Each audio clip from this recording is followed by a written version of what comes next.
Rarement une finale nous avait procuré autant de sentiments contradictoires, une sorte de tourbillon constant, désordonné, une succession d'imprévus, de ratés, de tensions aussi, bref, un cocktail qui avait abouti à ces images. La joie des Sénégalais, vainqueurs de la deuxième CAN de leur histoire, en tout cas pensait-on. Hier soir, on était tous comme Mamadou Niang, pépère, dans le canapé. La soirée de Ligue des Champions. Après, bon, j'ai reçu des messages du pays. Là, ma première réaction, c'était la surprise. La surprise dans un premier temps parce que je pensais que c'était une blague ou une fake news. Et après, quand j'ai vu que c'était vraiment officiel, donc voilà, c'était beaucoup de tristesse. Coup de tonnerre, en un tweet, la Confédération africaine annonce donc la victoire sur tapis vert du Maroc. Il n'en fallait pas plus pour que la toile s'enflamme. Alors on vous a fait un petit top 3 pour le plaisir des réactions. Tant qu'on y est, réécrivons encore l'histoire avec la CAF qui annule la victoire de l'Allemagne face à l'Algérie à la Coupe du Monde 2014. Match extraordinaire. Et puis l'Angleterre finalement requalifiée en finale de la Coupe du Monde 86 avec la main de Maradona. Et puis franchement notre préféré, la victoire de la CAN en télétravail. Ça me rappelle comment on prépare cette émission d'ailleurs. Enfin bref. Une décision rendue donc 58 jours après la fin du match qui a été à son terme. Un timing original et au final une grande victime, donc le football africain. On va essayer de vous montrer pourquoi c'est bien lui dans son ensemble qui en ressort ridiculisé. Alors on savait qu'il y avait des tractations, Théo, mais de là à aboutir à cette décision, maintenant on tombe des nues. Oui, c'est un séisme, écrivait Hervé Penaud dans l'Équipe ce matin. Une onde ressentie bien différemment dans les deux pays, forcément. Bon, drôle et incompréhensible. J'ai échangé avec pas mal de responsables du football sénégalais. Ils sont choqués, certains en rigolent parce que, comme moi, ils ne sont pas surpris. Pour eux, avec la CAF, il faut s'attendre au pire à chaque fois. C'est une journée un peu mitigée. Ça reste avec un goût amer. On voulait célébrer notre sacre chez nous. J'attendais le sifflet de l'arbitre pour appliquer le jugement qui est l'abandon de l'équipe sénégalaise parce que l'article 84 du règlement est strict. Il y avait un abandon. C'est fou qu'on en arrive là parce que côté terrain, le foot africain n'a peut-être jamais été aussi fort qu'en ce moment. Oui, c'est tout le paradoxe, Greg, et disons-le, la tristesse aussi de la situation, parce que c'est tout l'image du foot africain qui a été corné, alors que dans les faits, bien le foot africain se porte très bien. Regardez individuellement, d'abord, on se rappelle de la deuxième place de Sadio Mané au Ballon d'Or 2022. Cette année, Mo Salah et Achraf Hakimi figuraient dans le top 6. La densité individuelle, elle est là. Et les résultats collectifs aussi. Le Maroc est devenu le premier pays africain à se hisser en demi-finale d'une Coupe du Monde il y a 4 ans, un mondial qui avait vu 9 victoires d'une équipe du continent africain, un record. On se souvient du Cameroun face au Brésil ou de la Tunisie face à nos Bleus, par exemple. Un prime sur le terrain, mais qui ne suit pas en dehors. C'est le constat amer de Mamadou Niang. Encore une fois, on se ridiculise aux yeux du monde entier. Et la CAF se décrédibilise par rapport à tout le monde. Je pensais que voilà, on avait vraiment passé ce palier en Côte d'Ivoire où on a eu une superbe compétition, où on a eu de superbes équipes avec une qualité de football qui avait été exceptionnelle là-bas. C'est triste et ridicule à la fois et ça fait mal à mon Afrique en fait. Bon alors, les mots sont très forts, bien choisis, les résultats sont là, on l'a vu. Comment expliquer cette défiance ? Comme souvent, ce sont les instances qui sont pointées du doigt plus que les joueurs et plus précisément la gouvernance d'un homme. Cet homme, c'est Patrice Motsepe, c'est le président sud-africain de la CAF. Il a été élu en 2021, réélu l'année passée et ses détracteurs nombreux lui reprochent sa proximité avec Gianni Infantino, le président de la FIFA. Sa décision la plus critiquée, ça a été la tenue de la CAN tous les 4 ans et non plus tous les 2 ans comme auparavant. Tout ça pour coller au calendrier et à l'agenda de la FIFA. Alors Motsepe, marionnette de la FIFA, Patrick Julliard, spécialiste du foot africain, a sa petite idée. Aujourd'hui, la CAF est un peu dans la main de la FIFA. On peut parler de CAFIFA ou de FIFA-Afrique, sans mauvais jeu de mots.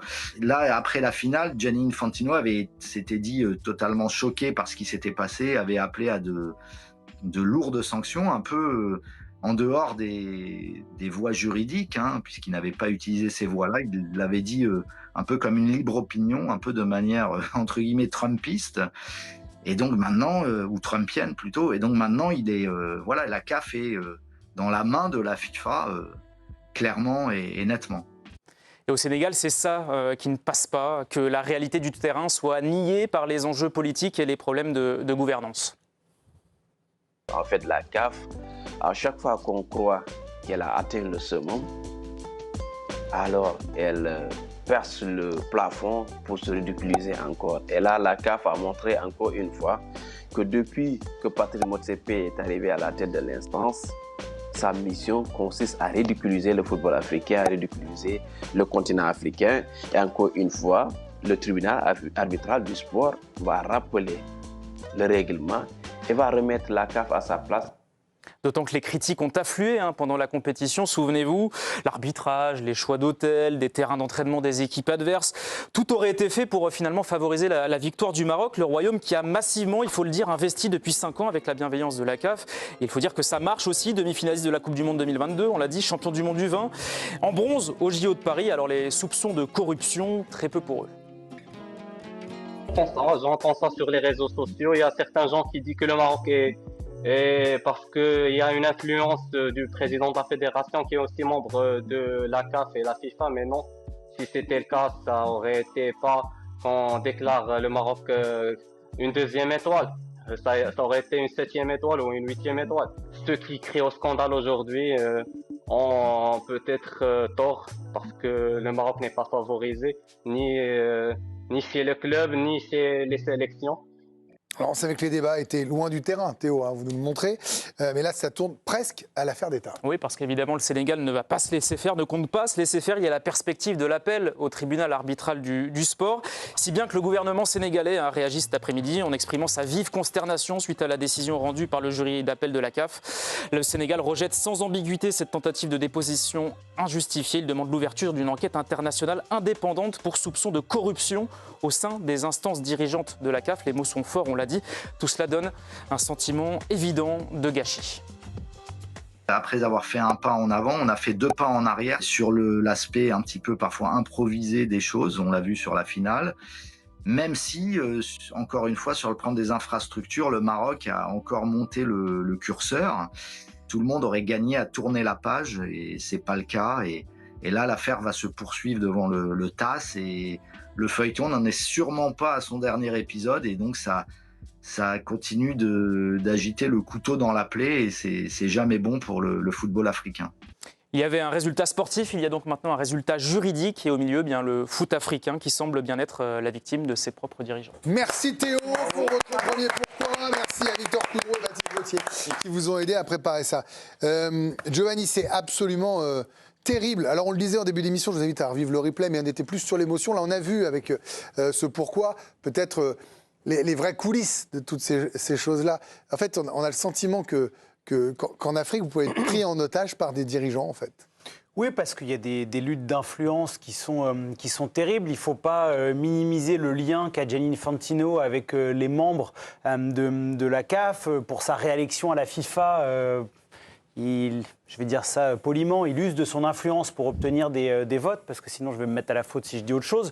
Mais voilà, c'est un personnage qui est trouble, Gianni Infantino, qui est pour moi responsable de beaucoup de maux MAUX du monde du football. Maintenant, ce que j'aime bien aussi dans le pourquoi, c'est qu'on voit aussi à travers les 2 journalistes, le journaliste sénégalais et le journaliste marocain, aussi qu'on est sur une lutte d'influence, que les mots sont forts et qu'aujourd'hui, je trouve que dans le foot de nation, il y a un phénomène qui est vrai dans le foot de club, il y a énormément de clubisme, de théorie du complot, que parfois, je ne dis pas que tout est beau dans le monde du foot, mais les réseaux sociaux et ce clubiste extrême qui envahit le foot de nation est mauvais pour beaucoup de choses. Parce que si les joueurs sénégalais quittent le terrain après une décision arbitrale, c'est que pendant 3 semaines, ils ont entendu partout que le Maroc était systématiquement avantagé, que toutes les décisions avaient été prises dans le sens d'une équipe. Et à un moment, les gens qui remettent la faute tout le temps, c'est jamais de notre faute, c'est la faute des autres, on nous en veut, vous nous empêchez de gagner, bah ça crée des climats qui sont extrêmement dangereux pour l'équité dans le monde du foot et du sport de manière générale. Non, parce que là il va y avoir le TAS, le tribunal arbitral du sport, Raymond Domenech, qui va donc, le journaliste sénégalais, vous le disiez, lui est persuadé qu'ils allaient annuler cette décision et garder la victoire du Sénégal. Alors on n'en sait rien, c'est ce que lui nous propose, mais ça peut durer 3 ans, 4 ans. Enfin, je veux dire, donc cette CAN, on aura un résultat un jour. Enfin, aujourd'hui, le problème, c'est que ceux qui nous regardent, ils vont se dire, mais en fait, le foot est suspect, quoi. Non, pour nous, spectateurs, tous, le résultat, on l'a. c'est le Sénégal qui a gagné la CAN. Après, ils peuvent essayer de faire tout ce qu'ils veulent, ça ne changera rien du tout. Bah, s'ils vont chercher les coupes, les médailles et les primes. Ils vont venir, oui, bien sûr, qu'ils viennent et qu'ils aillent les chercher.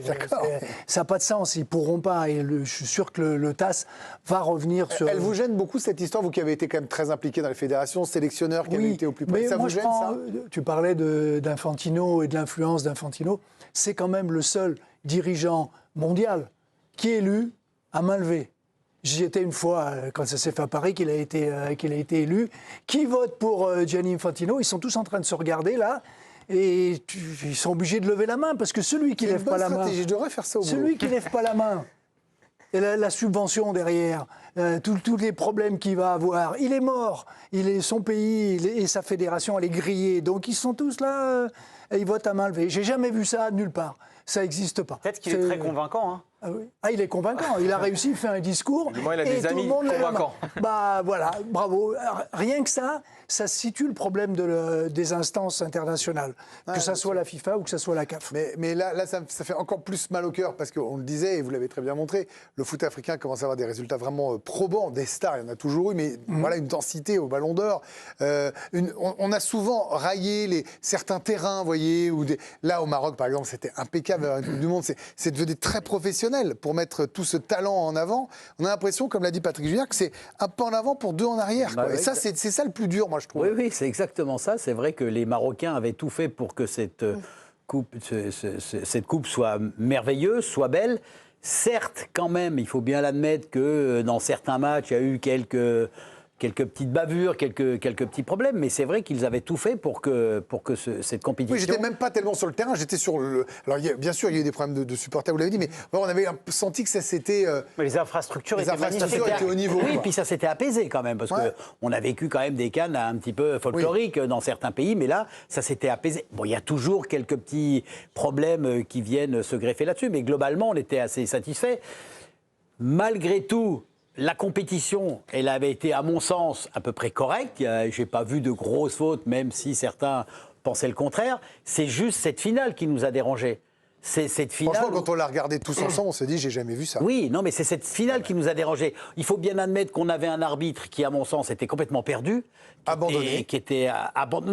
Non, mais même perdu dans ses décisions. Oui, mais moi, je trouve qu'il a été abandonné. Qu'il soit pas compétent ou pas bon ce soir-là, c'est un fait. Oui, d'accord, mais il était seul. Oui, mais dans le match, Greg, c'est lui qui dirige, c'est lui qui gère, c'est lui qui est le patron. Olivier, dans le match, les deux décisions qui font problème, quand il siffle le but refusé pour le Sénégal. Le but refusé, il a sifflé avant. Oui, non, mais il siffle, et le pénalty, il ne peut pas dire qu'il n'y a pas pénalty. Non, mais il y a pénalty. Il n'y a pas de scandale sur les deux décisions. Il n'y a pas de scandale sur les deux décisions. Sur celle d'Hakimi, il n'est pas mauvais. C'est interprétation. Sur celle d'Hakimi, il y a faute, parce que comme le dit Raymond, il siffle avant, donc ça n'existe pas. Non, moi je suis il ne doit pas siffler avant la faute. Olivier, moi je suis plus d'accord sur l'idée. Il a été abandonné et on revient aux instances. Le délégué, il faisait quoi à ce moment-là? Le dirigeant de la CAF, des fédés, ils étaient dans la tribune à 5 mètres, ils n'avaient qu'à descendre, puisque tout le monde avait le droit de descendre n'importe comment. Non, mais c'est surtout, il a été abandonné. C'est ça le vrai problème. Non, mais il a été abandonné à la fin. Maintenant, il faut bien reconnaître quand même, il y a quelque chose, moi, qui m'avait choqué énormément, c'était bien quand même l'attitude des Sénégalais. Parce que malgré ce que tu puisses dire, malgré les réseaux sociaux, malgré tout ce que tu puisses dire... Mais ils n'ont pas à faire ça, c'est sûr. On n'a pas compris pourquoi tout d'un coup, tu quittes le terrain.